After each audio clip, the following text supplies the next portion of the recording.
Le musée d'histoire naturelle de New York, il est immense, c'est un des plus grands du monde. Il faut compter au minimum 4 heures de visite, au minimum 4 heures. Si vous vous intéressez pas tellement aux animaux et à la planète Terre, comptez minimum 4 heures, sinon vous pouvez pousser à 6 heures facilement. Il y a des restaurants à l'intérieur, donc ça vous permet de rester sur place. Sinon on est juste en face de Central Park. Là, moi je suis de l'autre côté de la rue, Central Park est à 1 mètre de moi. Donc vous pouvez aussi pique-niquer à l'intérieur si vous voulez.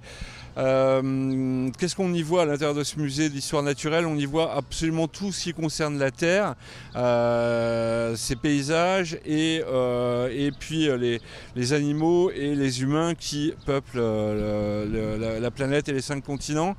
Donc c'est pas un zoo, hein, c'est des animaux empaillés ou des reproductions que vous voyez, mais c'est vraiment extrêmement bien fait. C'est un musée ancien, donc ils sont vraiment assez expérimentés, vous avez beaucoup de choses, c'est très ludique, fascinant pour les enfants.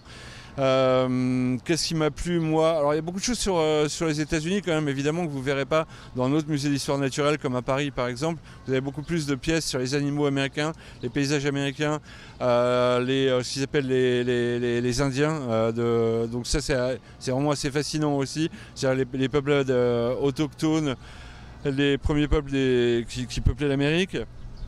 Les objets d'art aussi d'Amérique centrale, d'Amérique du Sud, les Incas, les Aztèques, les Mayas, c'est extrêmement riche, c'est vraiment très bien organisé. Même, je vais vous dire, les masques africains, c'est à couper le souffle ce qu'on peut voir dans ce musée.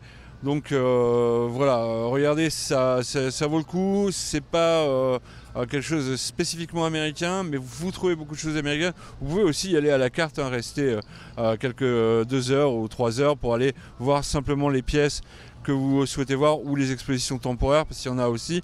Là aujourd'hui par exemple il y en avait 4, donc voilà, regardez à l'avance. Mais franchement ça vaut le coup de le faire.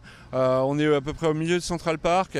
De l'autre côté du parc vous avez le Met, le musée d'art.